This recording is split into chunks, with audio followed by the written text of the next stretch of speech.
welcome to episode 17 of the movie Lighthouse, shining a light through the fog of film. My name's James. I'm Laurie. I'm Wyndham. Good, happy New Year, lads. Happy New Year to you too. 2019. Blade Runner year. Why is this the Blade Runner year? So the original film was set in 2019. Los Angeles. Oh, right, okay. Yeah. Brilliant. They really got the future wrong, didn't they? In all of those. Well, you know, there's some bits that kind of do tick and some bits that kind of don't. I mean the look rather than all the political stuff. We're a bit off the look, aren't we? Which is a shame. I'm just thinking Back to the Future 2, they got it wrong as well. Although we're not too far away from hoverboards, apparently. No. Although they've got wheels, haven't they? Have you not seen the hoverboards? Yeah, but it's a start, They've got isn't wheels. it? Yeah. But they're not hoverboard, though, are they? That seems to be a trading standards violation. Yeah, I suppose so. Anything else? Any other features that we're disappointed by? Now we've hit the reality. I always wanted to have food in pills. Did you? Yeah. Why? I was so excited about not having to eat food because my mum, bless her, wasn't the best cook. I was talking to someone this week. One of our snacks, me and my sister were talking about this when we were young, was to have raw sausage meat sandwiches. My mother would squeeze out the sausage meat and then spread it onto bread. Do you have diarrhoea a lot as a kid? No, not really. I've got the constitution of an ox, I would say. So that's thanks to those tasty little snacks. I think you build the resistance as a kid, don't you? Exactly. Whatever you're given, it's like, no, I can cover that. There we go. Anyway, so should we haven't got any letters or emails or anything this People have been too busy drinking, socialising and spending time with family. Fun out there, and thank God for that. Yeah. So should we kick off with a bit of news? Let's do that. All right.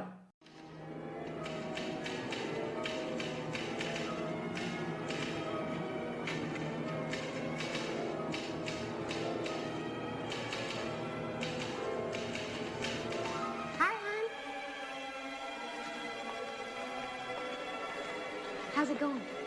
I've got something to kick us off with. It's kind of a strap line, if you like. Franchises in jeopardy. Dun, dun, dun. Right. Is this high street restaurants? No, it's film franchises. Oh. So the That makes Aliens more sense. franchise, the Star Trek franchise, the Star Wars franchise. Yeah. They're all at risk at the moment. So At risk because they've churned out a load of old toss. well, I think so. Well, the Alien franchise, there's a lot of doubt whether they're going to be making another. Because the last two were a bit... We'll Yeah. see. So I quite like Prometheus. Yeah, but I agree. I think as films, they're all right. But within that universe, I think they're trying to be a bit too clever. It's because I think Ridley Scott's he's still fronting in it, isn't Yeah. he? So Prometheus is taking it, and in Covenant as well. Did he do Covenant also? Yeah. I think he did. And he's trying to do this God thing, isn't he? We are God Yeah. and blah, blah, blah. So admittedly, I've seen Prometheus probably a couple of times, and I didn't enjoy it, to be honest. And I think the reason why it didn't land with me is just because the design of it, the feel, the texture of it is very slick and very modern, and it feels like removed from me from really what Alien was. And if you're going to put that story there, I need it to have The same dirt feel. and Yeah. wet and oil and crap, which it doesn't have. And then the whole concept of it being a weapon of mass destruction didn't land very well with me.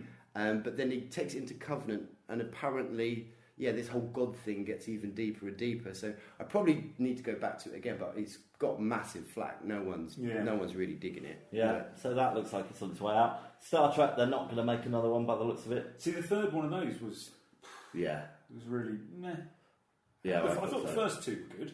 Yeah. I thought the first one was great. I haven't seen the second one. Yeah. That's the one with Peter Weller. The second one. Now the second one. That's Anything where they did the with Weller. remake of Wrath of Khan. which Yes. is the best Star Trek film Yeah. ever. And it's really difficult to do that because you're right. It is the best Star Trek film ever. Yeah. And Khan is wicked. Yeah. Ricardo Montalban. Is that his name? Is that Yeah. so? Kirk! To the last. So that's on its way out. He's Although, But with the Star Trek thing, so when J.J. Abrams again, the first film came out, and they did this such a great idea where basically they split the paradox. You're off in a different sort of timeline, so anything can happen. So Kirk goes that way, the one that we remember, which takes him obviously into the Wrath of Khan, and then Spock being Next Generation, all that, Spock, all that stuff. But that first film splits it so much so you've got Leonard Nimoy explaining, okay, this is something completely new. It will go anywhere now. Brilliant opportunity. So what do? They get the second film and they go, oh, let's just do Star Trek 2. No, you do something completely different. You go off. I think one of the problems was that they never really got to go and explore the unknown. You know. Which is what they're That's supposed the to whole be point doing. of it. I mean, that would have been a really nice It's idea. the start of their 5-year mission, and they go straight back to Earth. And don't they blow up the ship at the start of the second one or something? Oh yeah, they do. Yeah, it's kind of like, anyway. And then I suppose Star Wars, but just on the Star Trek thing though, the TV series is kind of going quite well. And now this year we're going to see a Picard TV series. So, what's his name? Jean-Luc Stewart. Picard. Yeah, the actor. Patrick Stewart. Yeah. So he's signed up to do Has he? a whole series, yeah. I do like Patrick Stewart. Yeah. Yeah, So- he so had a you- moment with who's the big fat fella that's doing well in America? James. Yeah, Could be a number of James. he people. had a bit of a moment with him. James. Corbyn. Corbyn. James. Corden. Oh. James Corden. Yeah. What's he got to do with it? Well, I think they were Years just and years ago, yeah. Patrick Stewart gave James Corden. James Corden won an award. Yeah. Patrick Stewart was introducing it, and James Corden was basically a. It was when he did that sketch show with the guy out Gavin, the other guy out Gavin and Stacey. Yeah. And they apparently, not pals with them, so don't know, but apparently James Corden got a little bit above himself. That sounds about right. Proper, I'm the nuts, and was somewhat disrespectful to. Yeah, but the Patrick legend Stewart of was also television. saying that he was like And Patrick fat, Stewart was having a go at James Corden for being a out of gauche weight. lout, Yeah. basically. It's true. James Corden got very above himself in Peter Rabbit as well. Did he? I saw that recently. Yeah, I'm not a big fan. No, But obviously a lot of people really are. But anyway. So anyway, good luck to him. And Star Wars, I mean everyone's bored of that, aren't Oh, for fuck's I'm not bored of it. So you I'm not couldn't bored of ever it. be bored. they? Yeah. Yeah. I understand. Do you remember the Simpsons episode where they do a spoof rip-off of Star Wars, and it's the intergalactic whatever, and they're all sat in this big amphitheatre, and there are hundreds of races around the place, and a big fucking AT-AT walker thing comes through the wall, and everyone goes, oh, and they go, wait a minute, we're talking about Article 39 of the Interstellar Treaties of such and such. Oh yeah, sorry. Sits down and it's taking the piss, basically saying it's a procedural movie. You would still like that film if they went through the intricacies. That's Import, not export. true at all. You would like it if Brexit was a Star Wars movie. Oh my god. The negotiations rather than the concept. No, it's just it was a poisonous pill, unfortunately, that those 3 films that Lucas decided to make, the Phantom Menace, they were just poisonous little pills that we're still getting out of our system. I don't think that's true. I think everyone had let those go and we were ready for this, but it's just a bit of fatigue. For me, anyway. It is fatigue, and there's some stuff that have recently come out, particularly in The Last Jedi, which has just exhausted people, some silly decisions and stuff like that, but I'm still there. Well, we'll find out because it comes And out. if that doesn't repay Disney's multi-billion-pound investment, Yeah. And that's the the thing, theme isn't it? parks, I reckon. yeah. That's the thing. Disney is such a thing. Can Yeah, you you can't trust do that it? as I well. think. Yeah, they own the world, don't they, Disney? Right. So is this why franchises are going down the pan? Yes, Disney it's owned all because of Disney. What about you, Laurie? Got any news? Yeah. Yeah. Come back to me. Okay. Only that, and I'm going to talk about it very briefly in a bit, but Bird Box Oh yeah. on Netflix. Sandra Have you Bullock seen in it? a Have you seen it? Yeah. Yeah. blindfold. Sandra Bullock in a blindfold. Have you seen in the news this week that it's become a thing? I have. An internet, social media, meme-based thing Right. that people are putting blindfolds on and driving around, and then surprised when they have big accidents. There's a 17-year-old young woman in the US who did this and crashed straight into another car. Surprisingly. Wow. Let's Well, hope what- this phenomenon doesn't take on because I don't know if you've seen the film Hostel. Imagine if you decided to set up a hotel and just start torturing people for the hell of it. It's just fucking insane. If that is the way we're starting 2019, holy shit. Holy I tell shit. you what though, I read something about that, and that inspired me to go and watch the film. so it worked. Right, but did you drive over here with the blind? Yes. Just crawling along, waiting for your sat turn left.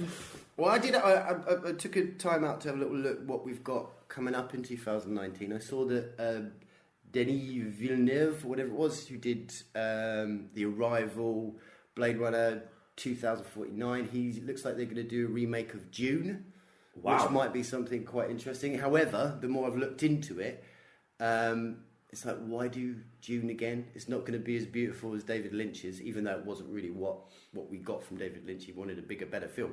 But it's like, there's so much other stuff in that Dune universe. Let's move on from Dune. Let's have some of the other stories, this kind of thing. But it's a good argument that a lot of people won't have even heard of Dune, let alone seen that film. It's a very good argument. So maybe starting there again is a good idea. Yeah, and he's cast who's the cool big fella from Guardians of the Galaxy, the wrestler guy. Dave Bautista. Yeah, he's Baran, who's one of the Arconans. I quite the like Beast. it. Dave Bautista is one of those rare crossovers from kind of professional wrestling into acting, who actually seems to be able to act. Like The Rock. Yeah. Like He's The Rock. very watchable. He's very likeable, that guy. Central Intelligence was on TV last night with him and Kevin Hart, and it's just a dumb film, but it is entirely watchable. Yeah, yeah, Brilliant. no, he is good. He is really, really good. Also, the BBC, they're doing His Dark Materials. Right, okay. Which I did really enjoy, actually, as a book. It got a lot of flack. Obviously, the first book is a really great idea, and then it just gets progressively fucking nuts, basically. So I imagine it'd be a bit of a challenge for the BBC to really pull that idea together. But they're doing it this year. You've got James McAvoy in there. He's playing Azrael. I should imagine. I don't know. Did any of you watch the film about 8 years ago? Yeah. And I really enjoyed that. I thought it was The okay. Amber Spyglass. Yeah, the first one. I really enjoyed It was it. I alright. thought it was absolutely fine. But it was kind of shut She down, wasn't wasn't very it? good. That was the problem. Yeah, Nicole Kidman. No, she Lyra. was fine, but Lila wasn't. Right, wasn't yeah. Quite. And has anyone read the new book? Because he's written another one now. Yeah. No, in I that haven't read it. series. Mm-hmm. Ah, no, I haven't. Yeah, I think it may be a prequel. I can't remember, but it's certainly in that I world. like Philip Pullman. I think he's a good writer. Yeah. So you've got, it's going to be 8 episodes dedicated to the Northern Lights. And then hopefully it will continue on from there rather than us being cut off. And then Stranger Things, we've got that July the 4th, so it's going to be a summer. I think traditionally they've brought it out sort of Halloween time, but this time you're going to have a summer romp. So July the 4th, that's going to be with us. Uh-huh. Yeah. Lots to look forward to there, Laurie. Oh, and there is actually one last thing. Yeah. So we're going to cover Watership Down today, aren't we? Yeah. Rabbits. Yeah. And I started thinking about the iconography of rabbits in Right. film and all that stuff, blah, blah, blah. But then I bumped into a film called Us from the guy who made Get Out. It was a very surprising, good, fun film, wasn't it? And actually quite a lot of social commentary about the black man. Jordan Peele, that's it. Kind of about the black man in America and the way they've been used and all that kind of And shit. what was the other film that you sent us a trailer to on Netflix? Velvet Buzzsaw. Oh, yeah. Yeah, that looks very good. That looks into That where does. Art Kills with Jake Gyllenhaal and... And we're going to try and watch that one together, aren't we? Let's do that. Yeah. But Us, back to this new one from the guy from Get Out, which I've got his name already. Jordan Peele. Jordan Peele. Looks like a really interesting concept, so you should definitely go out and check out the trailer. It's coming out in March. Again, We'll it put a looks link on like we've Facebook probably page. got some sort of, again, social commentary of what we've become, maybe. But yeah, there's a lot of use of the rabbit in Great. there. Yeah. Big fan of the Does rabbit look good, this month. Yeah. Okay, have you got anything else you want? No. Great. All right, so let's go in the bean. In the bean, this is where we all put forward a recommendation of something we have watched this month. Just one. This month. So since the last week on the podcast, just one. And Wyndham, why don't you kick us off? Okay, so I was just saying to Laurie earlier, I effectively had December off, so I actually watched quite a lot of things. So boiling it down to one is quite difficult. And every time I watch something, I went, oh, that's mine in the bin. Yeah. And then I saw something else, and went, oh, no, that's mine in the bin. And then I saw something else, oh, no. So I actually had 3 or 4. Ooh, come So on. So you've just got to choose one. I've got to choose one. But you're allowed to just quickly just... No, you're not. You've got to choose one because I've got 3. And they might, Yeah, but you can just quickly just... No, just Titles. I'm going to cut them out if anyone Okay. says more than one. Just choose one. All right, so my choice is 2014 film called What We Do in the Shadows. Oh. It is a New Zealand film, and it is a kind of it's a collaboration between Jermaine Clement, Taika Waititi, who directed Thor Ragnarok, and Johnny Brew, and it basically is all those names been made up. It's a spoof vampire film.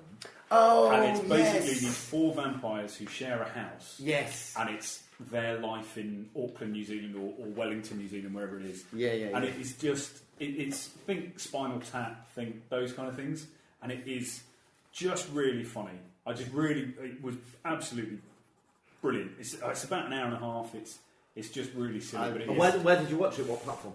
I got it off Amazon. Okay, great. Just really funny. It was on Netflix kind of like this time last year. Right. I've seen 3/4 of it. And yeah, you're right. It's very, very good. It is very funny. You even got Barlow in there. Yeah, you know, the original vampire almost. And it's Barlow just what? From Salem's Lot. Well, yeah. Nosferatu, you know, kind of that. Right, okay. That vampire. And it really kind of follows in the footsteps of those kind of early Peter Jackson style gore and it's such an entertaining watch. And they cover because there's like what 5 vampires in there. 4 of them, and they're 4 vampires. You've got the original, the Nosferatu style vampire. Yeah. And if 1,000 years later he made the next one, and then 300 years later, and it's just so it covers really, and it covers each of their kind of backstories, and it's just very funny. Brilliant. And Wellington is a place where all these supernatural animals live. So you've got vampires, you've got werewolves, and they're kind of almost like the Crips and the Bloods, and these kind of face-offs. Not anything like the Crips and the Bloods, but these face-offs between these two guys. It's just brilliant. It's well worth watching. Brilliant. Thanks, Wim. Laurie. Oh, bloody hell! Come on. We have to come to you at some point. I've got to say one, right? Just one. Oh. Just because of the context of the Lighthouse, we're doing cult, sci-fi, horror. I'm just going to have to solidify it down to a little weird number that I bumped into. Mum and Dad with Nicolas Cage. All right? Okay. So an odd little film, really great sort of direction, editing, creation of it. It's got a real sort of nuance to it, I suppose.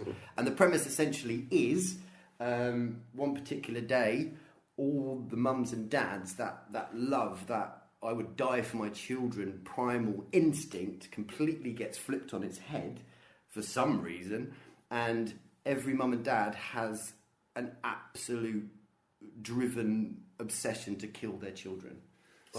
You get the scene where all the kids are like coming out of school and they're sat at school in class or whatever, and all these parents are just hoarding up to the fences going, we need our kid, get Annie. And they're all like just trying to smash down the doors. Like, what the hell's going on? So then obviously the kids start coming out and they just get killed and maimed and destroyed. So Nicolas Cage and another, they have their 2 kids, and then obviously you're following kind of them desperately trying to kill their children. Oh my God. Yeah. It's just called Mum and Dad. It's called Mum and Dad. How old is it? I think it's probably actually only about a year old, maybe a little bit more. But where did you watch it? On the sofa. That joke never gets old, does it? No. Yeah, I would definitely Netflix, Amazon? It was on I think it might have been on the Sky. Okay. Yeah.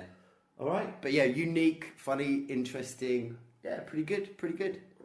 Okay, I had a few as well, but I am going to go for Bandersnatch, which was Black Mirror and Choose Your Own Adventure, basically. Yes. Which has got into trouble with Choose Your Own Adventure. They're suing them. Really? Because they've used their trademarks and their references without permission. Anyway, sorry. Interesting. I mean, I didn't think it was littered with Choose Your Own Adventure links, really.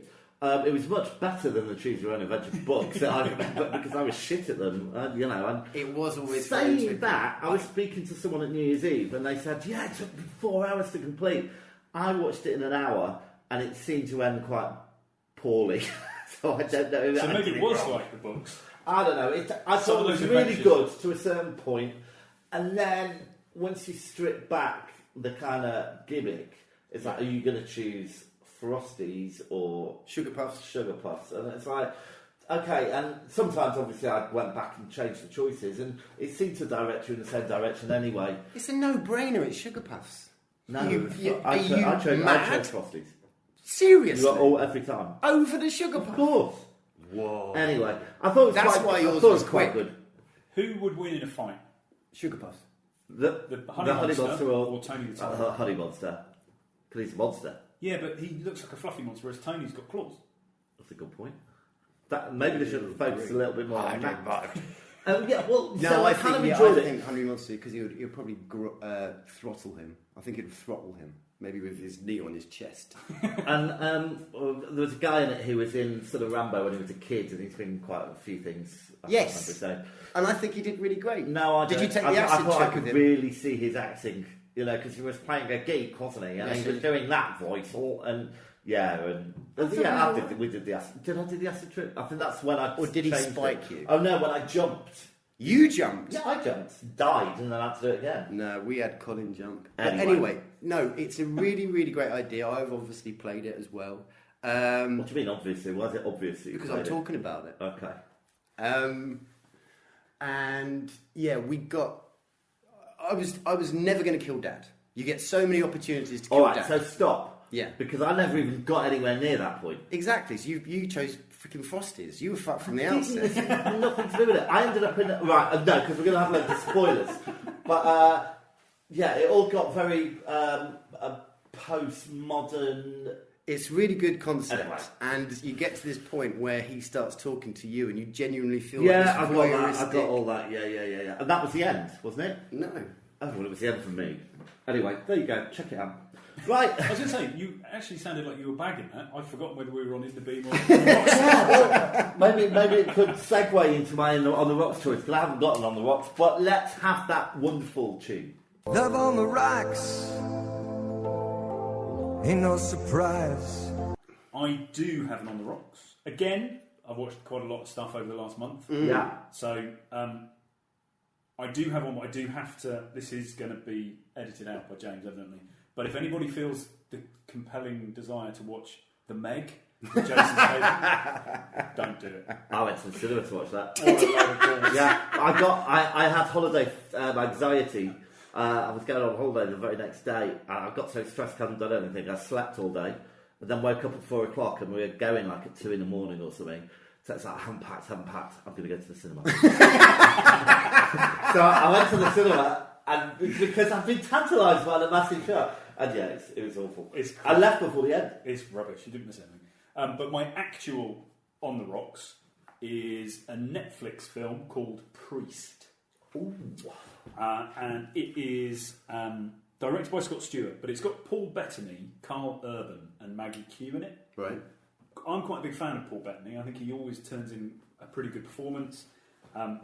Like Carl Urban, like Maggie Q, it's just a really lackluster film. It's basically set in a reality where man fought vampires in these big wars, and the priesthood are effectively the special forces for the humans. Yeah.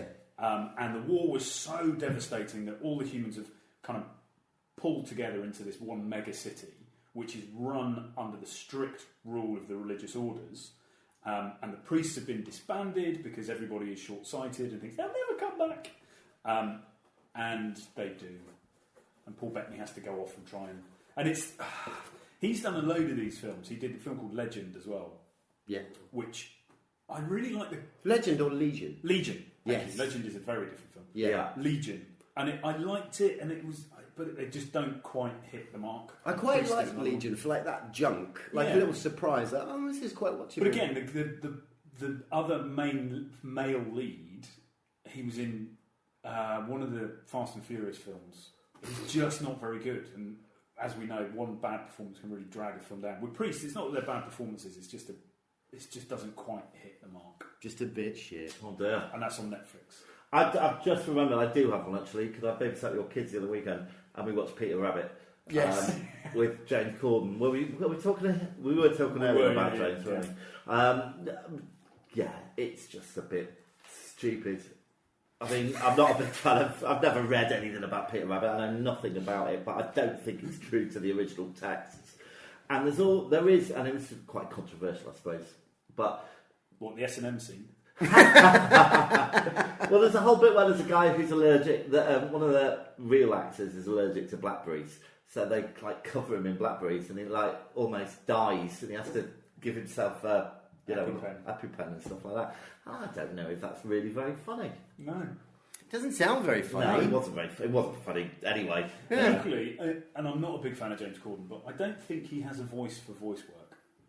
No, but it just sounds the same. But surely that's not a problem necessarily, because we're going to talk about film with voice work, and they all sound like the actors. They're not putting accents. Yeah, that's a very good point. But they've got voices that really can stand on their own. Yeah. Whereas I think James is this.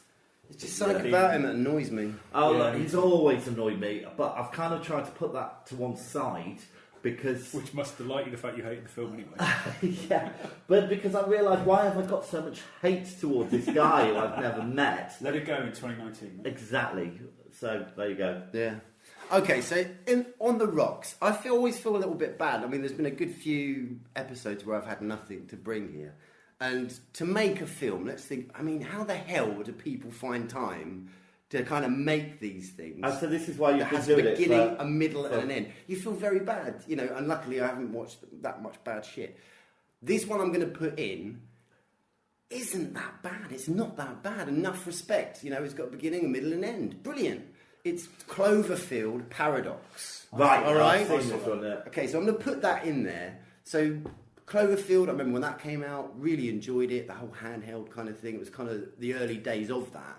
And really great idea, linked probably to the whole September the 11th kind of Twin Tower thing, but you kind of see New York smashing down and fear and panic and all that jazz, and then a big fuck off alien monster, little alien monsters, people exploding. Great. Then you have, the second film come out. Brilliant, I'm going to see this again. Oh, no, I'm not. I'm down a hole. What's the second film called? 10 Cloverfield Lane. Yeah. Is that the one with John Goodman? John Goodman, yeah, yes. Very good film. Is that good? Yeah, very good. You're down a hole with John Goodman in this. What's not to like? And you don't know whether you can trust him or not, Yeah. and whether it's even happened. And it's kind of very disconnected from the film. Yeah. One. So, and then you come up at the end of the film. You come up through the great whatever, and you see the great outdoors, and then you get kind of the alien again. So, Cloverfield Paradox. So now we're just above the Earth. Again, it does the same thing. It's from a completely different sort of point or perspective of what this event happens, where these amazing these aliens appear. So we're working for energy for Earth. So there's this unlimited energy reactor which works with the Higgs boson thing. They're going to create it. They're going to turn it on. But there is this warning that you hear on the news. This could create a paradox. If it goes wrong, we could open up another dimension. Shit could go down. Obviously, that's exactly what happens. And then the spaceship that's holding this reactor basically goes into another parallel universe, and you kind of follow their story. As I say, it's been written. They made it. It's got a beginning, a middle, and an end. It's just a bit shit. I think I don't remember it that well, but I think I remember at the time thinking that Event Horizon did the whole thing a lot better. Yeah. Event Horizon's a pretty heavy film, isn't it? I remember getting really sweaty watching that. Yeah, but I think it's kind of very similar. But it'll be interesting to know where they go. Kind of deal, but a bit more stupid. It's all right. Should it be on the rocks? I don't know. If you're interested in the Cloverfield stuff, check it out. All right, so it's time to get on to our main feature. Yeah. And this time Laurie chose 1978. I did.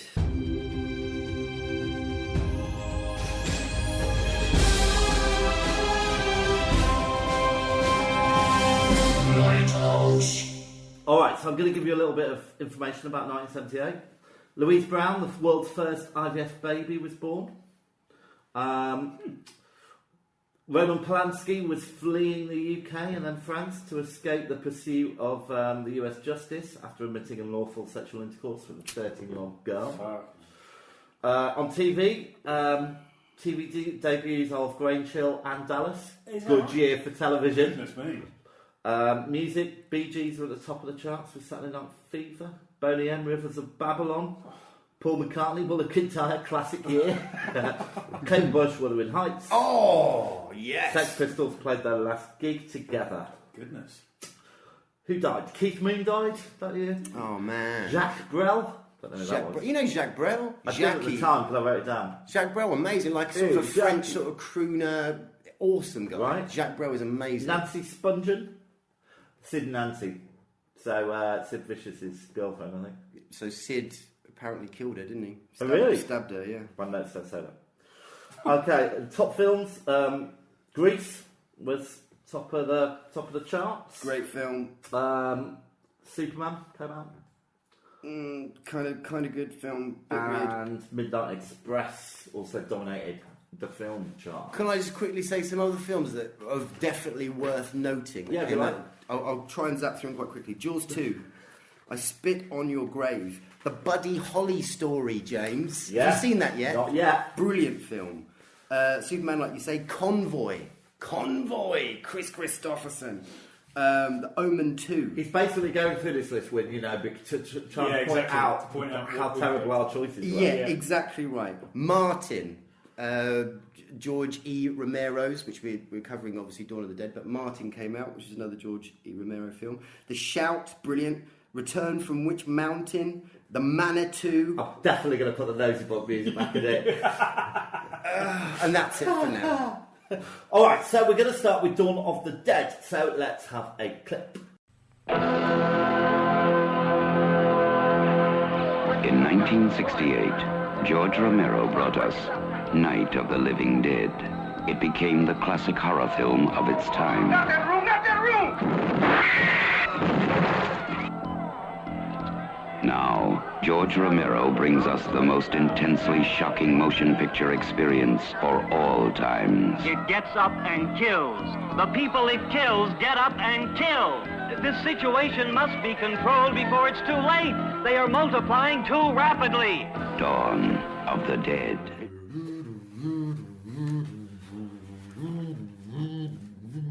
Very good. I love that bit. Alright, so it was released in 1978.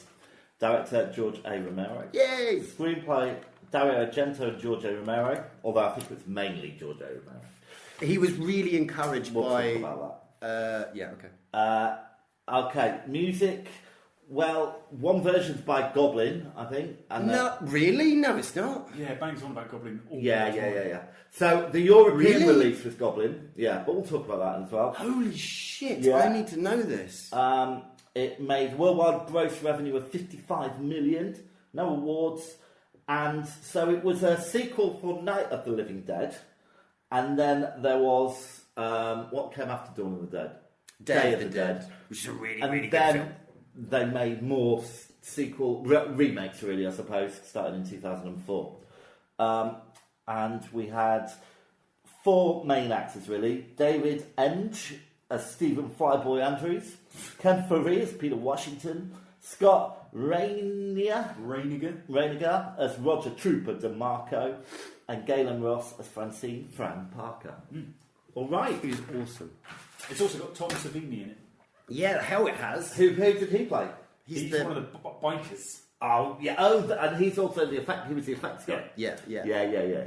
Great. All right. So, any connection? So, when did we first see this film? I have to say, I've never seen this before. I'd seen the remake. I went to the cinema to see the remake, but I'd never seen this film before. I had never seen this film before. I Bloody had hell. seen Shaun of the Dead, Yes. and I was watching this kind of going, oh, that's where I got that from. But no, I watched this a couple of days ago. Laurie? So I was at secondary school, and there's a guy called Graham Leatham that I used to get on the bus with, and I remember him telling me that his parents would never allow him to watch Star Wars because they thought it was too, war-y or whatever the hell it was. So he's It's in the bad. title. So obviously his youth must have been very oppressed from my thoughts. So anyway, we were doing like art class together. Graham was there, whatever. And then we had one night drinking very, very strong lagers. And he'd bought a couple of films of them to see. And I thought, oh man, this is going to be like Annie maybe or something like that. Right. And he opened up Brain Dead.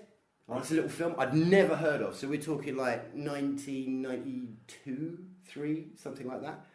Brain Dead, put it on. Holy shit, Graham, where the fuck did you get this film from, man? It's amazing. Peter Jackson's Brain Dead. Oh my God, brilliant. He goes, oh yeah, I got another one.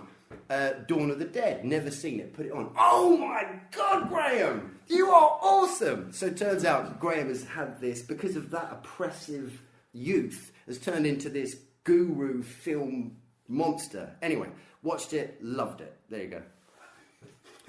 Loved it ever since. Right, I've got to make a little disclaimer here. Zombie films are my least favourite of all the horror genre. Right. They always have been. Tell me about that. Why? Because I just don't like the logic that goes along with it. Alright, so I can buy the fact that when you become a vampire, you become the undead and you need blood to survive. And I can buy the fact that if you're a mummy, some ancient curse brings you back. But with a zombie, if half your leg's been chewed off, how can the muscle propel that leg to keep moving towards you? Wait. I was with... So, with zombies, what the fuck? With zombies, half their body's ripped apart or Yeah. not working. As soon as those ligaments have gone, you cannot use that leg. I Well, don't know that's if fine. anyone's ever broken their arm or So something. what zombie film or whatever have you ever seen that? No, but if they're it's all- well, nowadays, they're as fast as Mo Farah, aren't they? They are quick.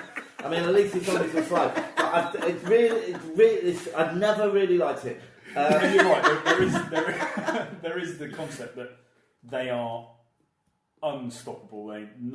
Lack of muscle, Absolutely.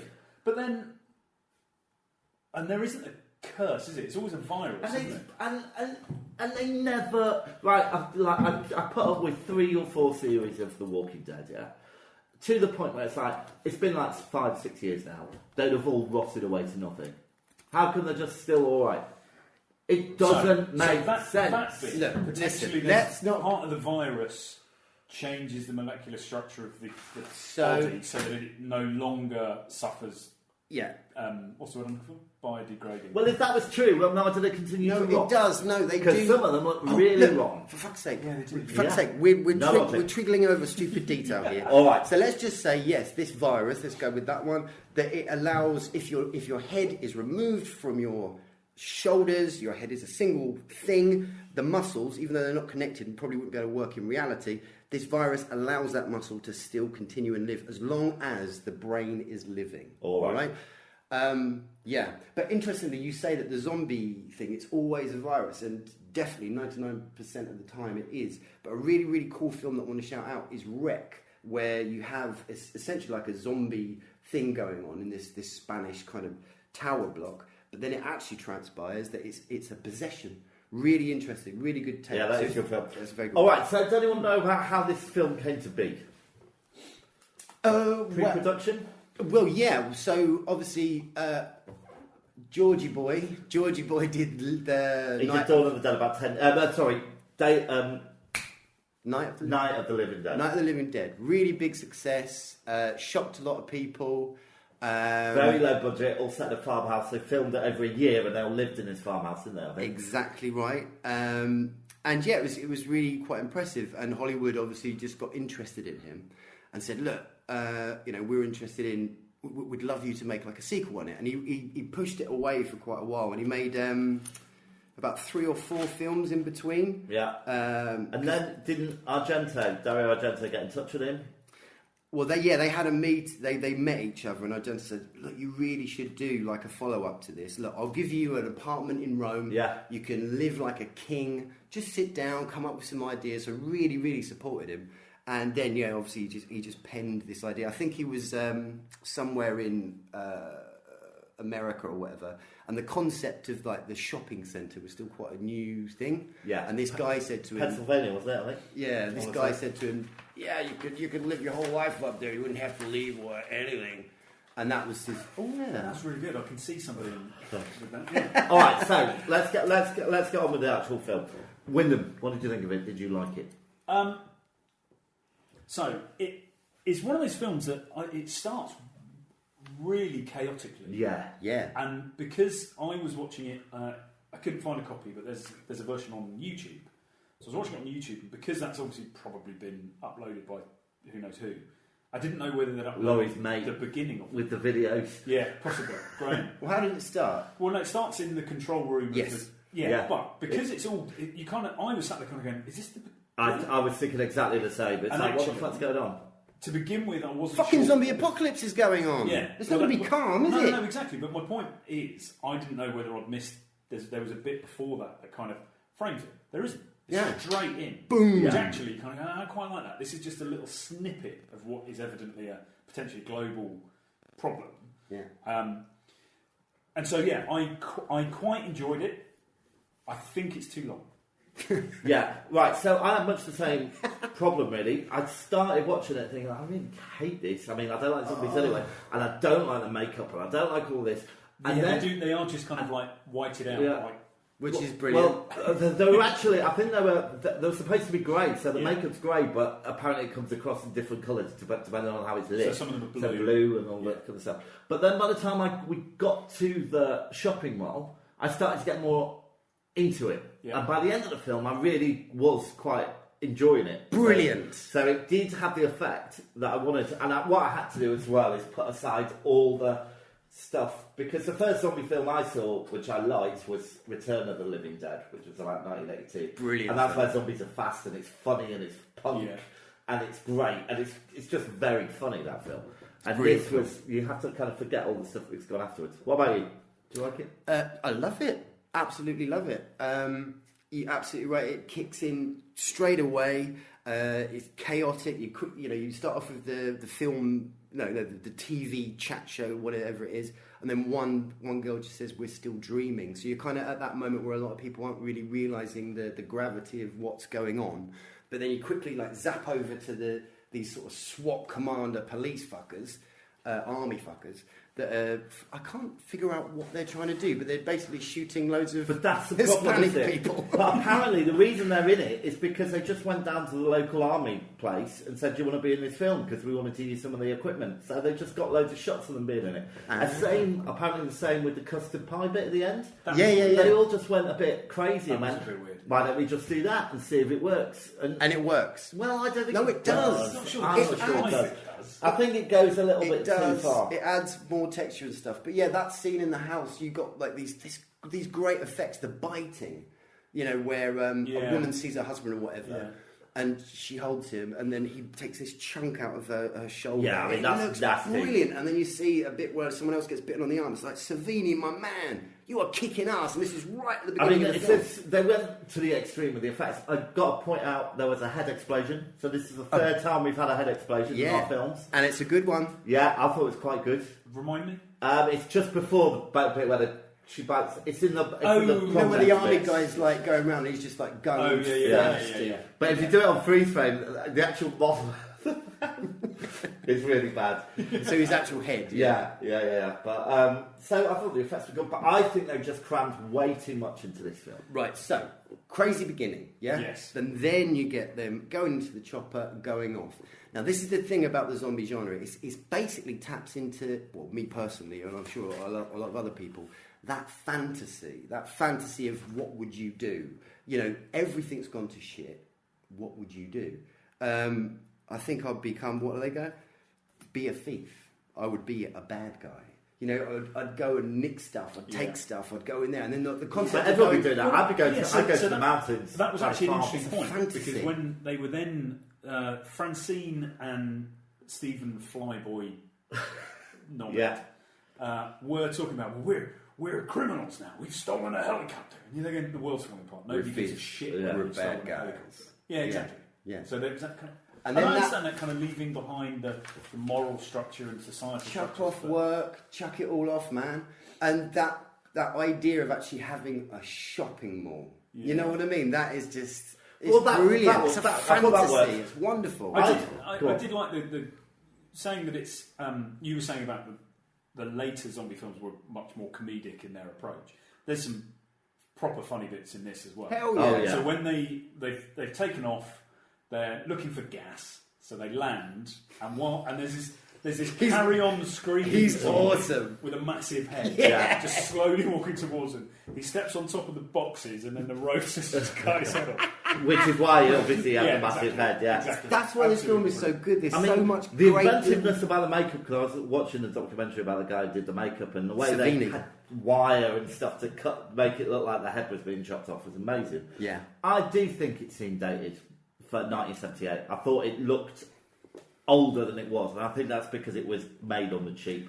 So, comparatively, what other films were coming out at the Well, same time? well, it was about the same time as Halloween, wasn't it? I mean, that was only around the corner, 78, 79. Yeah, but look at what Halloween is. Very much suspense. Yeah, I just a build up. So it's a guy in a mask with a knife. So there's not too much to do, not much of a brief. Whereas this, it's all Star hell Wars. for leather. Look, brains. Star Wars had been out the year before, yeah, and they look like. See, that's unfair. Why is it unfair? You can't compare anything. Yeah, you Steve. can. Come on, behave yourself. Behave Yeah, well, yourself. just because you're trapped now. This you don't know film what to is say. unique. It gives you really weird moments. I don't think it's. I think there's unique aspects of it. I don't think it's unique.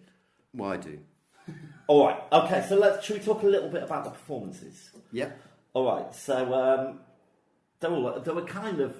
They just got these. Anyone could be a zombie, and anyone could do what they want with a zombie. So it's kind of all over the place with that. There wasn't a style. Yeah. So, but let's talk about Fran. What do you think of her?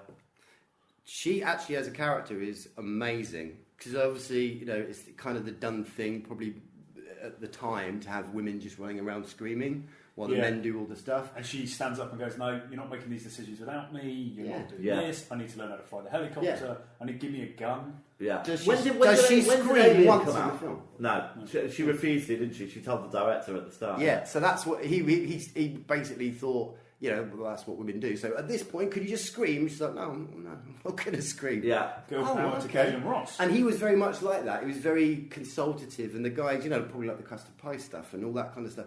If anyone had an idea, he'd be like, yeah, shit. Let's Do you know what? Let's give it a go. He seems one of the nicest guys ever. Doesn't the he? Director, yeah. Yeah.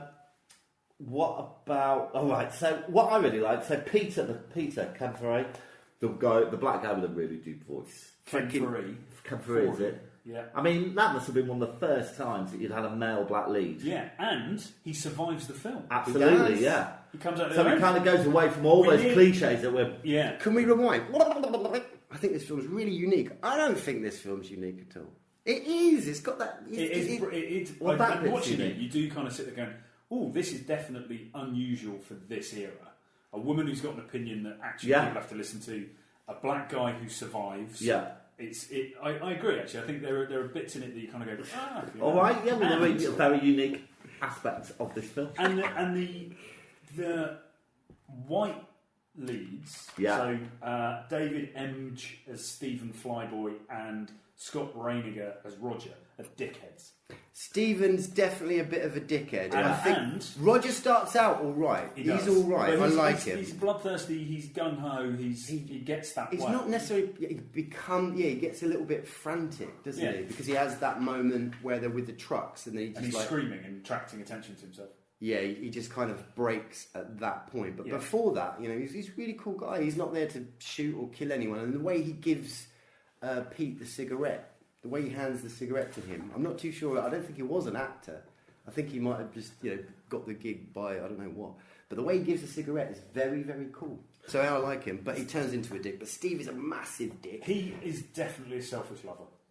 Yes, and I think Pete. I'm quite glad when she and him go away in the helicopter. I think Pete will be a there's more a future? tender lover. Yeah.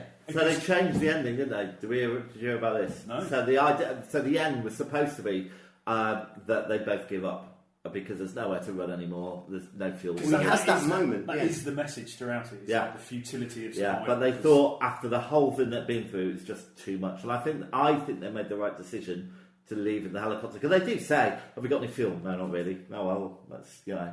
Because I prefer to crash in a helicopter, I think, than get eaten by zombies. Yeah. And also, if we are ever in a zombie apocalypse, Yeah. and I get bitten, just shoot me straight away. I don't want to wait. I don't want to linger for It really bothers me. That bothers me as well. They never just shoot them straight away because there is no cure for these sort of things. No. There isn't. No, So and they always wait till the last minute. And I thought the makeup looked terrible as well. I really like the makeup. That simple use It looks like Salem's of, Lot. That's why you liked it. of blue to the skin. I think It's it's really great great. to It the gives it skin. uniqueness. But you say about that giving up bit. So Pete does actually go to his room, doesn't he? He's like, "You go. And he's got that I'm going to go little and shoot myself." kind of single shot thing. And Yeah. he looks like he's going to do it, and then he uses that on the zombie. Yeah. I think they all went a little bit stir crazy making this film. At the end, there's a guy in a sombrero who's one of the bikers, and I didn't checks like his blood pressure. blood pressure.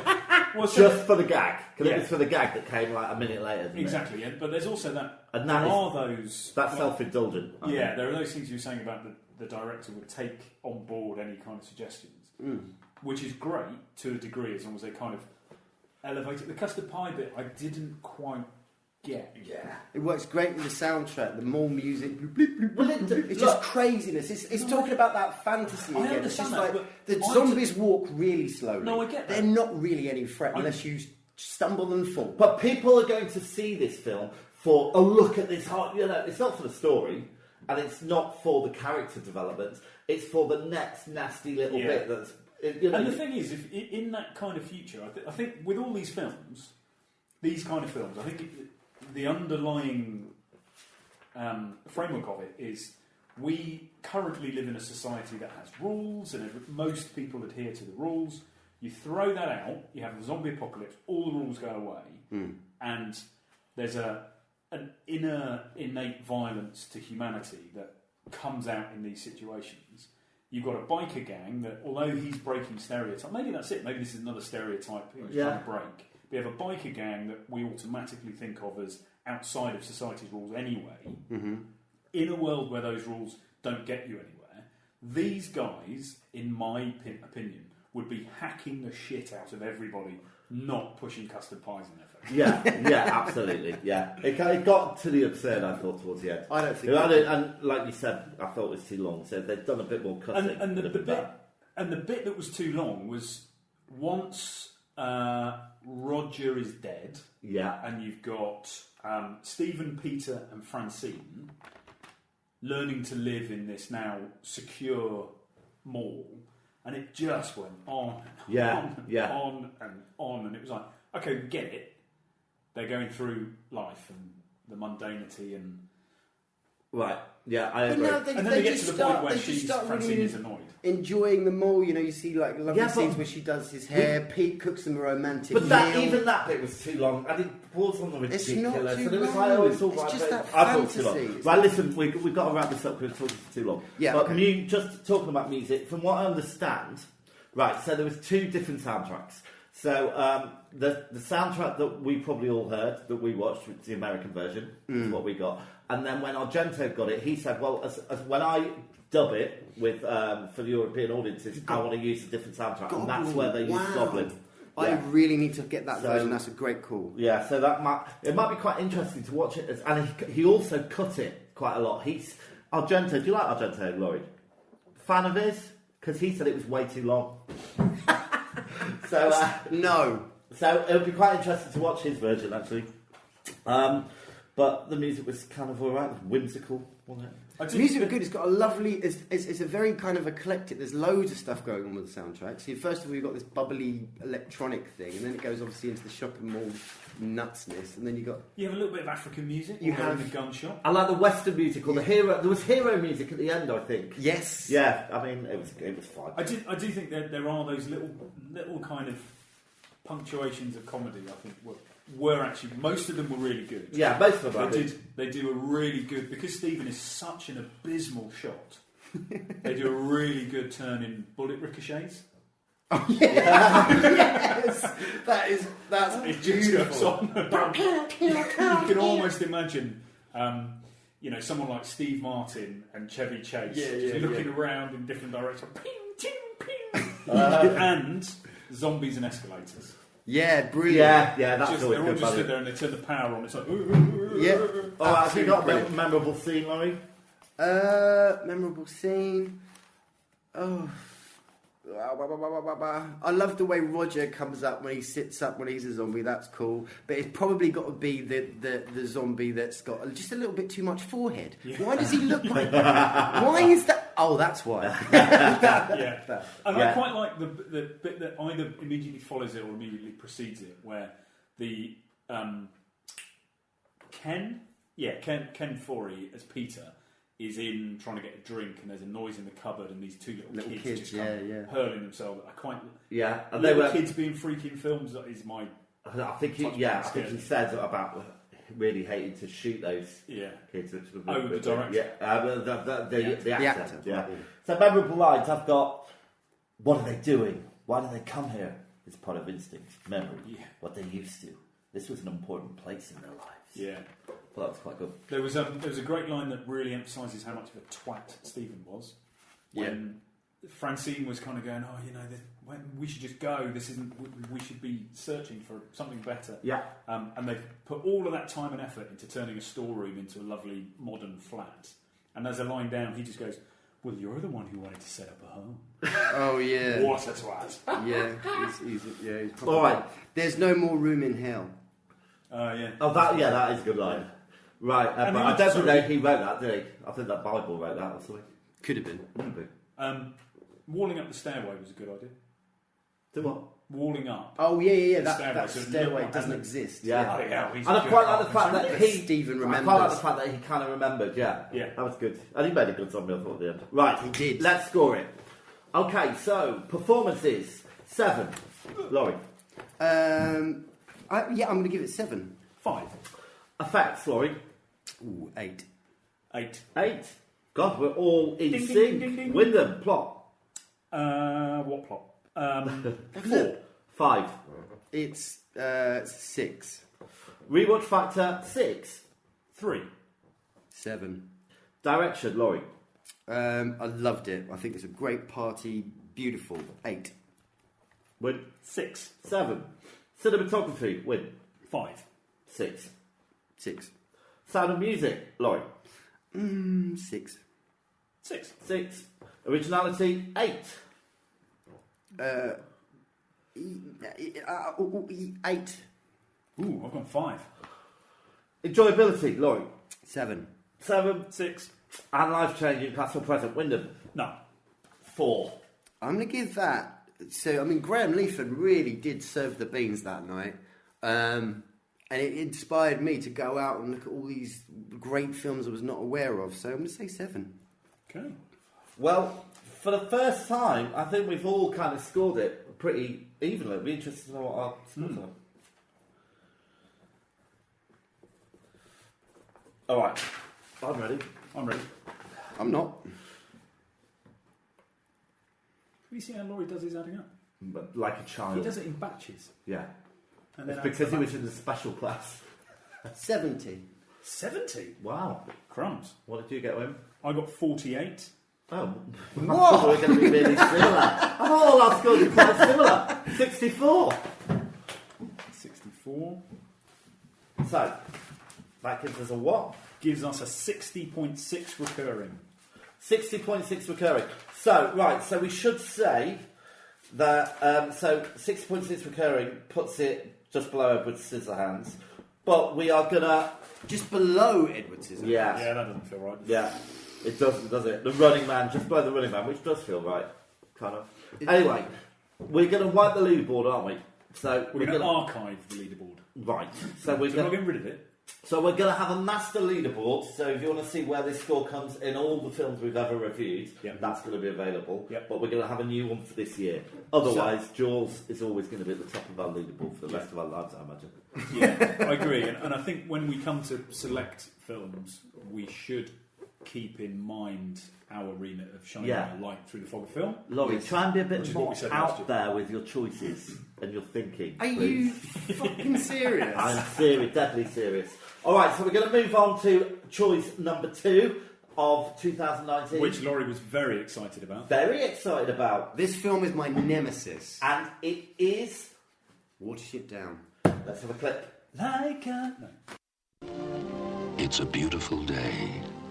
All is calm and peaceful in the meadow. Or is it? If you look closely, very closely, you'll discover a whole new world with a world of difference, full of exciting adventure and desperate conflict. We've got to go away from the Warren. All of us. Go away? Yes, before it's too late. Is there something wrong? What's he on about? They're coming. A world of ruthless tyranny and brave rebellion. I'll settle with you myself, bigwig. Come on and try, you crack-brained slave driver. Okay, so Watership Down. It was released in 1978, directed by Martin Rosen, screenplay by Martin Rosen. It was a novel by Richard Adams. Music was by Malcolm Williamson and then Angela Morley. And obviously you've got the track Bright Eyes, written by Mike Batt, Mr. Womble himself. Is that right? Yeah, and sung by Art Garfunkel, Mr. Hairstyle himself.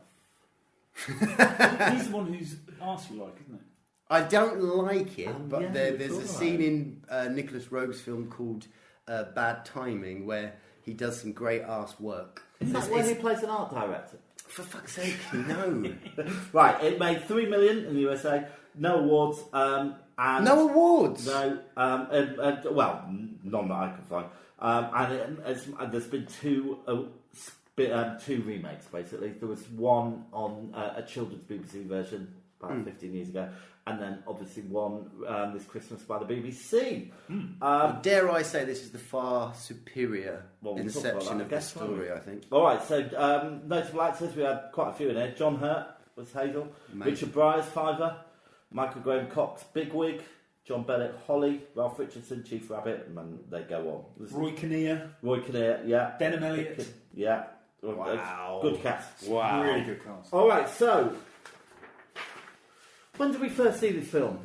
So, on the understanding of the fallibility of memory, Yes. I think this is the first film I ever saw at the cinema. Oh, wow. Oh my I think I saw it when it came out. Oh so it's a my U God. certificate, suitable for anybody. Yes. It's about rabbits. So It's who wouldn't take their 3-year-old to see this itself? I genuinely have a memory of walking down Lemon Street in Truro, where I grew up, with my great aunt holding my hand. It was cold, it was wintry, it was icy. You went in as a boy, and I'd just seen this film and you came out and was fucked up. With Laurie. This film, you're absolutely right. It traumatized our generation. To be fair, it's a bunny film. So obviously, my parents, the day of VHS, yeah, not a problem. Let's watch a film about bunnies. Holy fuck! I mean, when I saw this, it must have been kind of around the same time that E.T. came out. So obviously, a lot later after it was actually made. Definitely not the cinema. Holy cow, Wyndham! And it just kicked off, and it's just death and cruelty. And I couldn't stand it. I got so angry, because I was angry with E.T. as well. That really pissed me off that he died and turned into a dog shit and went all white. And then now this. Did look like a dog shit. I looked out in the sun. I got so angry. I remember, like a stupid brat maybe, damaging my beloved X-Wing. And I just said to my mum, I'm a child. For God's sakes, people, leave me alone. I'm a kid. You know? Oh, stop it. All right. So I never actually have seen the whole film through its entirety. And I knew this film was kind of my nemesis. And when you kind of plumbed this for a choice, I thought, I've got to grab this film by both hands. And I'm so glad I did. All right, well, we'll talk about so that glad I did. Right, so I saw this, it was one of those rare treats at primary school where they showed us a film. Instead of doing work. Yeah, it would have been Christmas sometime, and I was blown away by it. I absolutely loved it. How old were you? Oh, about, not old, 7, something like that. Wow. But, look, and you really enjoyed it. I grew up on a farm, right? Yeah. So I have got a certain detachment from animals. So I did I did not get pulled in, but I didn't think it was gory. I thought it was great. I thought it was amazing, and I still do. I think it's an amazing film. When you say detachment, I think it's actually the opposite. You've actually got a connection to the land and the truth of nature, and obviously this film probably goes a little bit. Well, no, you probably tooting now. Well, yeah, you had. You're 7 years old. You probably witnessed some stuff, man. I think, was it a chicken farm or something? Well, no, that was what came later, but we'll talk about that another time. Right, okay. Relevant. But you had that realisation, and this film really, it might be a little bit heavy-handed, I think, at the beginning, where it does really go to town, but it has that reality, doesn't it? Yeah. So, has anyone read the book besides me? No. It's very good. Well, I'm sure people have. I mean, it's this is very faithful to the book. Did we like so? Is this the first time you've watched it in its entirety? Yeah. What do you think? Okay, so the film started off, and I was very much still the same. Fucking hell, mate, come on, ease up. Jesus, do rabbits really do this to each other? Obviously, the evil of man, yeah, I get that, but fuck, it's just death and death and death. And then it was probably the part where they get to the hill, and it's like, I can see the world from up here. And then there's a change, isn't it? You go into that, you've got the group of other rabbits that are all very sort of fascist kind of led, and that, and I suddenly realised this is fucking. Did you like it? Brilliant. Yeah, no, I absolutely loved it. When? Yeah, I agree. I mean, I think it's one of those films that, because I think I saw it so young, it's just always. I haven't thought about it for decades probably, but it's one of those films that's just under your skin because it's not pulling any punches. It's kind of like, look, nature's tough, right? And yes, okay, it's framing it in a different way, but it's that kind of, the fact that the rabbit is prince of 1,000 enemies, and if they catch you, they will kill you. Yeah.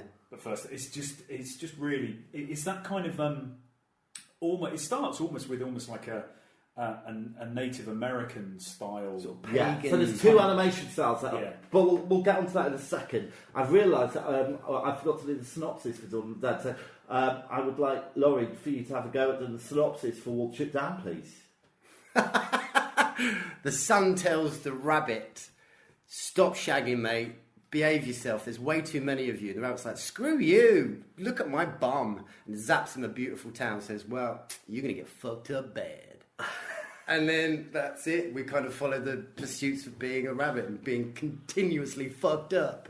So it uses the story of religion. I'm just going to move on from that. It uses the story of religion a lot, doesn't it? So the religion of the rabbits, which is this whole mythology, and obviously you've got Frith, who's God, Lord Frith, and who's the rabbit called?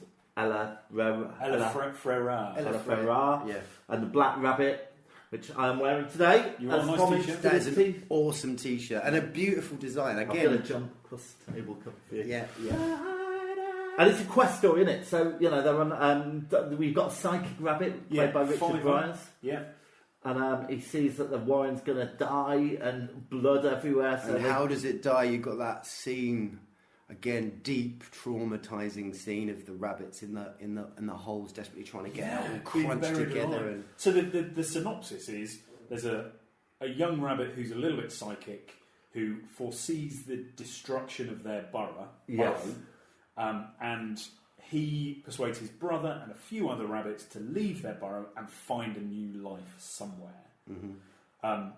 But that scene where he sees he's out, they're out kind of eating at twilight, and he just says, "Look at the field, the blood, yeah. The blood." As in the whole field is turning bloody hell. And then, as you say later on, one of the rabbits who doesn't go with them finds them and says, "Oh, man came and dug it up, and they filled in our burrows." And there's just all these little kind of cartoon it's all cartoon, stylised rabbits being squished into the middle, suffocating, and their eyes are going bloodshot. And it's not.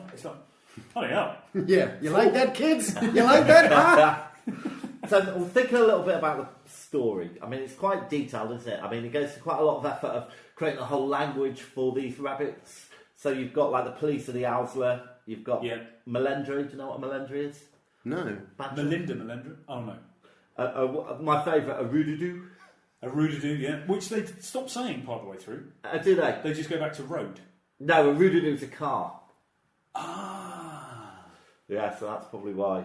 That makes sense. Yeah. Which other films have used their own language so effectively? What's that film with Mel? Like teacher. With I was thinking. Made up her own language. Yeah. No? Yeah. Now, you said Mel, did you? No, I said now. Clockwork Orange, I was thinking of. Oh my god, yeah, of course. Yeah. I also thought Trainspotting, then I realised it wasn't a made-up language, it was Glaswegian. Alright, so... bit of the in and out. Wow. What do we think? Well, let's talk about performances a bit. Richard Bryars. Go on. Oh, I loved him. Me too. I think actually when you start going down this cast list, you just think, bloody hell, this is a snapshot of 70s British, mostly British icons. It's just full of them. You mentioned a whole load of them to begin with, but you've got people like Terence Rigby, Roy Kinnear is in this, Richard O'Callaghan, we've mentioned Denham Elliott. Zero Mostel. Does anybody know Zero Mostel? Is he the seagull? He's the seagull, yeah. Kehar. Yeah. He died, I think this is his last gig. Yes, I think it is. But I would say he was evidently told, you're like the light entertainment in this film. Which is important, really. I mean, he was my favourite when I was a kid. Nightmare. He was my favourite, and I realised watching it again that it's probably because he sounds quite like Stiletto from Danger Mouse. He's foreign, Mediterranean. Well, maybe that's it. But he is that kind of. He is the comedy because that little bit where he sat in his burrow in the entrance to a burrow, and I don't know whether it's Bigwig or not Fiver or Richard Pryor's rabbit. Hazel comes up behind him and runs under him and he goes, "You stupid bunny!" Yeah. And at that point, that inspires him to say, "You need to find women." Yeah. It's like, what? I've got this great plan. He'll help us if I bum him in the bum, and he'll say, "You need to shag women." Or shag rabbits. And towards the end, when General Woundwort appears, he's brilliant. Yeah. He's sinister, scary. So good. But also, it's got that level of detail. Yeah, sinister, scary, but it's more than that. Because he becomes a legend for the rabbits that he'll get. And I think this is, and it says he would be actually quite pleased with that. So he's part of their legend. You don't hate him as he's just not an archetypal villain. Yeah, he's got more to him. Yeah. And the same with the chief at the start when he's eating away his cabbage or whatever, or his dandelions and stuff, and he's pretending to be interested, and then gets Hazel's name wrong. He calls it Acorn or something. It's wonderful. And then, so he's always that kind of. He's almost right. This has only just come to me, so bear with me. Yeah. The game show host and Running Man. Yeah. Killian. You know that I'll say something to your face, and then behind your back, I'm doing something completely. Yeah. So it's when Bigwig, he's like a Bigwig. When Hazel goes, isn't your job to protect me from this kind of? And it just fades out of this. I've got a feeling this may have fallen into the wrong area. But worst actor award goes to the guy who wants to buy cigarettes. Pretty sure that's probably in Dawn of the Dead. Although Fiver could do with a fact. Got any cigarettes? That's not in this. So we've got two animation styles. And this is another reason I love this film. The way it opens is brilliant. It's separate animators though, isn't it? So they changed, director or animator changed. Oh, early in the production? I don't know about that. I do know that it was made... He died. I think he died. It was made quite low budget, and it was... they had a massive warehouse on Warren Street, strangely enough. Is that right? Yeah. Renowned for warehouses nowadays. Absolutely. Central London. But that initial 5 minutes telling the story, I used to be fascinated by that. I was always a bit disappointed when it turned into the watercolour challenge painting. But now I appreciate that a lot more. Yeah, it's just sort of, it's that deeper sort of spirituality, that whole folky kind of feel to this. And it's an absolute gem, this film, because it's deep and it's real and it's connected, and so having that sort of spiritual kind of opening is wonderful. And once I kind of got over again, once I got into the tick of the film, the cruelty and stuff, there's this moment where you see the seagull flying over and then you see the rabbits below, and it's going over like all the fields and stuff, and it suddenly struck me, this is beautiful. It reminded me quite of David Hockney. David Hockney a few years ago started doing a lot of paintings of trees and countryside, stuff like that. And it's absolutely gorgeous. I think the animation is very individual, very unique to itself. Yeah, it's an absolute gem, this film. Yeah, little British gem. And I've read that opening with Michael Hordern as the voice of Frith and giving the backstory. It's just so beautifully done, and his voice is perfect. It is, isn't it? When we were talking earlier about James Corden, and he's not got a voice for voice work. Everybody in this cast has just got the perfect voice for what they're trying to do. And him, Michael Hordern, is as the voice of Frith and the voice of the narrator. Fucking blew me away. Absolutely amazing. Yeah. Watching it again, I did feel that the last third of the film dipped a bit for me. I got a little bit bored. No, I really see. I like that. Yeah, that kind of glued it all together for me. Yeah, and he goes off and I think so. It was just, I don't know. It was For me, coming to it for the first time, because the beginning is such a smash in the face, and it calms down a bit, and you got that little story of them getting the bunnies away from that fascism, whatever. Yeah. It just glues it together. It makes it. I really like it. I did think Hazel and Bigwig are somewhat optimistic that they can infiltrate Woundwart's burrow, identify those who want to leave, and put a plan in place in about 45 minutes. Yeah. And get that then through Zahar the seagull back to Hazel, and everything expect to be okay. I thought that was a bit... Yeah. But, they're rabbits. They work quicker. Mm-hmm. So let's talk a little bit about the music. So it was... you've got this guy, Mike Wilkinson, who was this Australian who created a load of classical pieces. He was supposed to do the whole thing. Apparently he fucked off to Australia and left like 1.5 pieces completed. So this woman, Angela Morley, came and took over. Right. Now, I really like the music. I think it's really distinctive. I think it fits with the watercolour style. Yeah. And I remembered it. I can remember loads of the music as it came up. So I remember this. I don't usually remember incidental music. Anyone else? Yeah. I'm still quite new to the whole watching the film from beginning to end, but yeah, it is. I think it fits perfectly. I think it's just beautiful. And we've got to mention obviously Bright Eyes, because I think it was at the top of the charts for about 8 weeks. Yeah. And I think it was fundamental to getting the film released over in Britain, because I don't think it was doing very well. Couldn't find a distributor, and then the song hit the charts. Well, the director took the song and played it on Terry Wogan's radio show. And went to the top of the charts right away. Wow.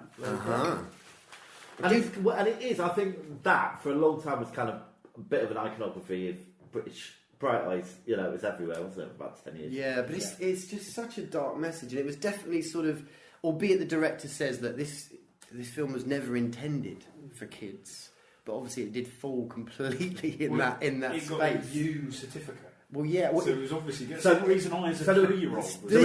There were two versions of the book. So there was a children's version of the book and an adult version of the book. So they couldn't. So they decided to just pitch it for everybody. So they put. It's very faithful to the book. What's the difference between? You haven't read both versions. No. Do we know what the difference is supposed to be? Shorter, the children's one, with bigger words, bigger font. But the director said so that for the poster choice, I want a rabbit in a snare with blood coming out of its mouth. Yes. Just a little indication. Yeah, what you're might not be that kid friendly. And yeah, you're absolutely right. It was given a U certificate for 38 years. Yeah. And then Channel 5, about 4 or 5 years ago, Easter holiday, said, oh yeah, let's put the bunny film on for the kids. Like 2 o'clock in the afternoon, whatever. And then quite quickly, they're getting phone calls and messages. Yeah. What the hell are you playing on our TVs? So this new, traumatisation for the next generation it was. So at that point, the British certificate realised that actually maybe we need to reassess this, and I think they've taken it to PG now. Is that right? Because they warning. This is a film they get complaints every year about the fact that it's a U. Well, yeah, people are too sensitive. I agree. Well, see, now actually, it's a real example of that. This is classic 70s, irrespective of whether the director felt it was a kids' movie or not. Yep. The BBFC rated it a U. Yeah. Yep. And that is just absolutely synonymous with our upbringing. It was kind of like, nothing is sugar-coated here. This is it's for kids because it's got this kind of twist to the story or whatever, but villains are fucking terrifying. Yeah.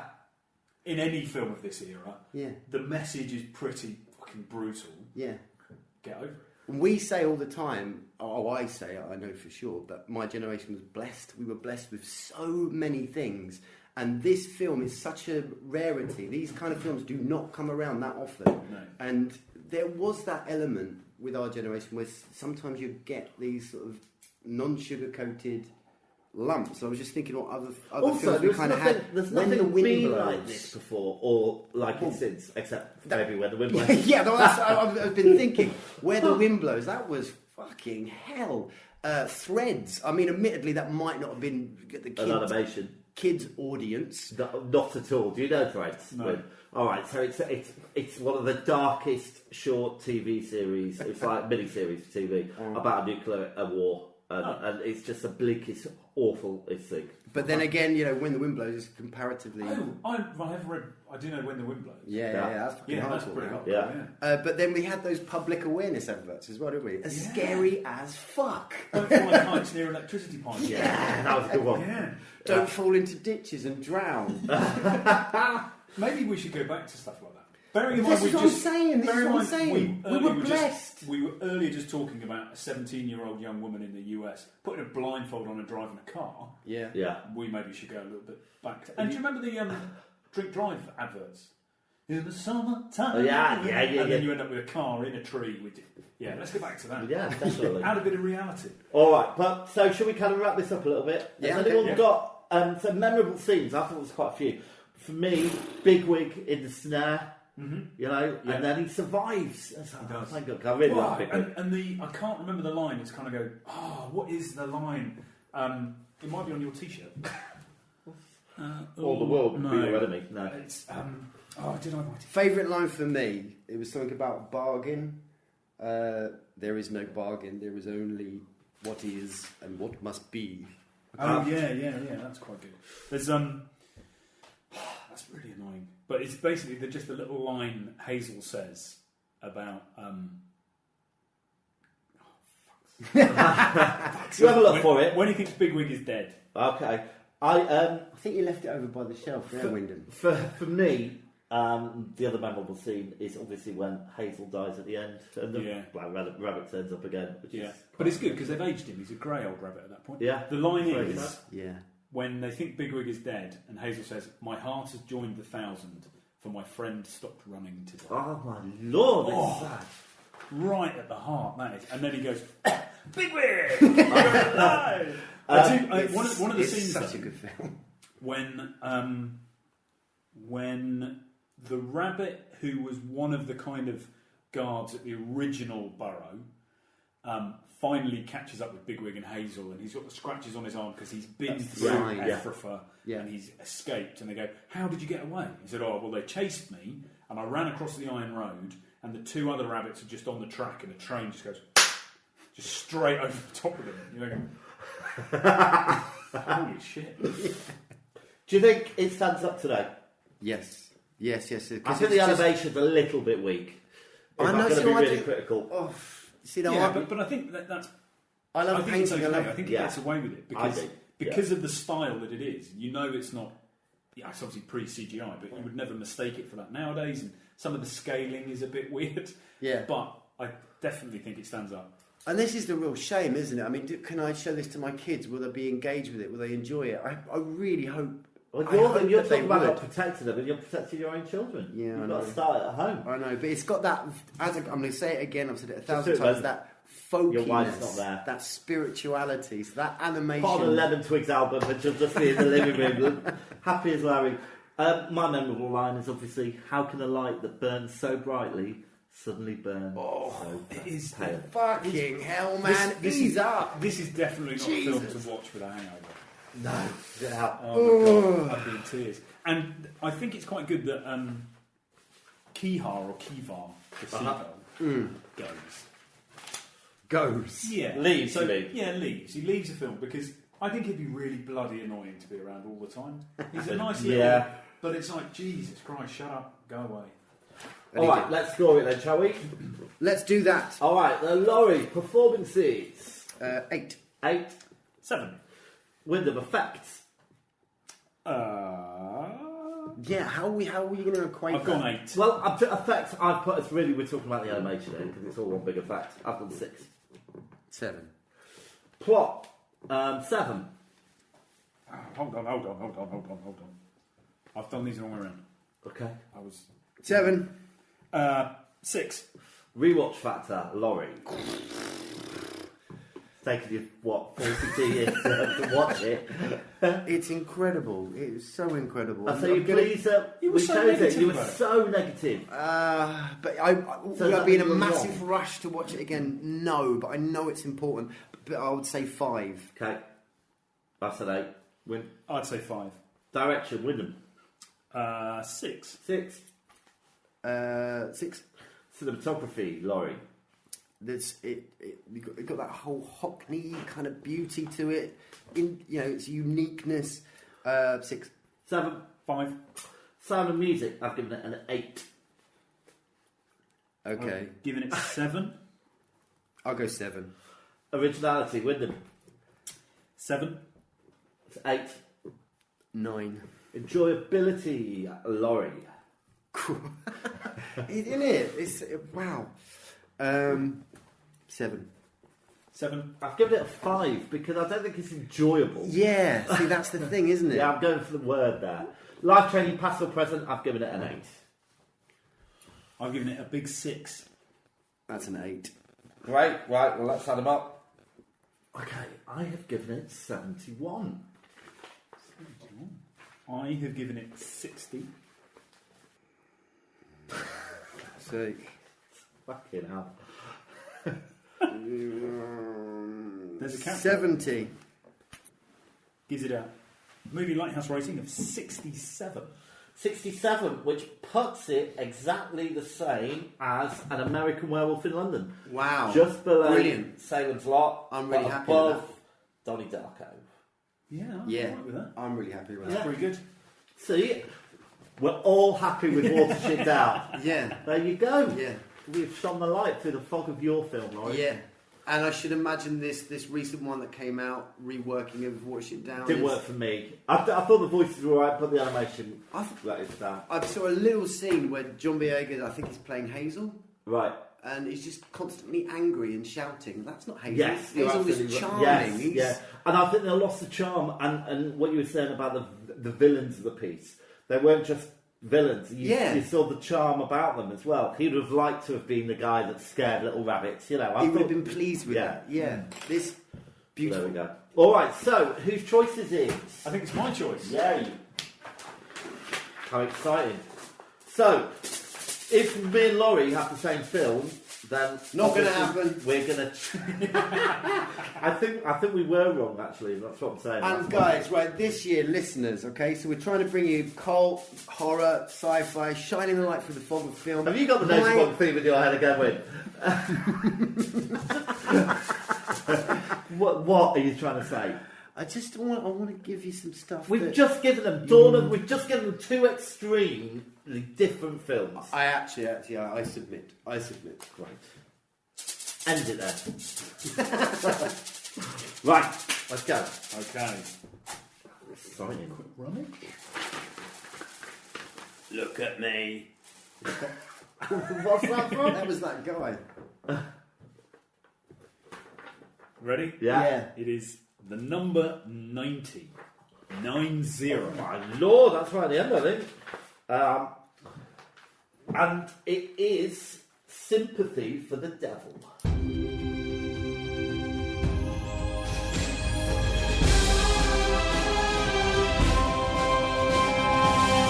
Lighthouse. Alright, so we have our choices for our category Sympathy for the Devil. Right, I'll give you my first one first. Okay. It's quite a well-known one, but I am going to go with The Omen. Gregory Peck, all that kind of stuff. Yeah, okay. Mine's not that left field, first one. Film I used to really, really like a lot in my youth. Haven't seen it for a while. Like to see it again. Angel Heart. Alan Parker's beautiful. Mickey Rourke, Robert De Niro. Angel Heart. Okay. Right, my second choice is a film from 1998 called Fallen, which is quite a nice little film. And it's basically about the devil, but it moves from person to person through touch. Okay. It's got Denzel Washington in it. Yes. Yeah. It's a good film. This one is definitely worth a watch, I think. I've seen it once, and we need to go back to it again. It's a British film called Blood on Satan's Claw. Which is kind of about this town that's worshipping something and why, and the pollution of innocence. Blood on Satan's Claw. So, Will, you have got at least 3 excellent choices to choose from. Very much a cult film, that last one. A cock film? Yeah. Cult. Okay, so I have seen 2 of these films. Well, sure. Which are James's. Okay. Haven't seen either of yours. And I think, because it is one of my favourite films, I'm going to pick The Omen. Good choice. And because of our getting back to the roots of why we're doing this, I am going to pick your cock film. Blood on Satan's Claw. Okay. My only question on that is it going to be another Hiroko? And we won't be able to. No, you have made two excellent choices. I think Brilliant. it's a real classic. So I think we're good. And when was it? It's old, isn't it? Was it like 60s? I think it's early 70s. You've got right. So 70s. yeah. But even though they're right, so it's quite interesting because even though they're both going to be in the same decade, they're very, very different. Yes. Great. Well, that's exciting for February, isn't it? Yeah. Cool. All right, guys. Well, that's it. I think we better wrap it up. I think so. Thanks, everybody. Thanks for listening. See you soon. Bye. Bye.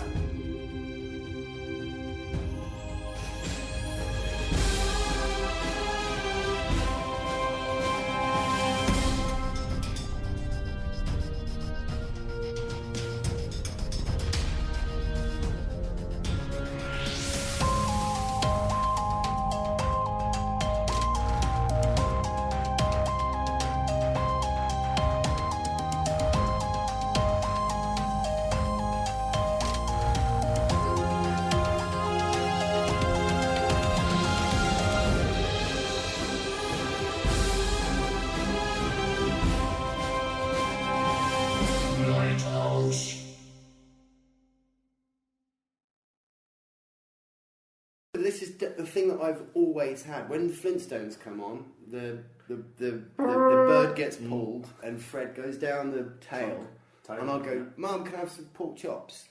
Because I'm watching that, and they're like meat eaters. And I think there is like a big. It's on the side of his. Yeah, they go to the drive-through. Yeah, so I'll always want to eat pork chops.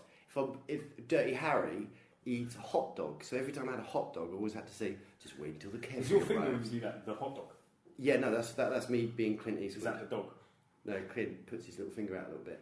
Salami, I'm Luke Skywalker, and I don't know, it feels like we're being watched. And then there's Yoda, so that was salami. So it's obviously a thing I've got. So this whiskey Blade Runner thing.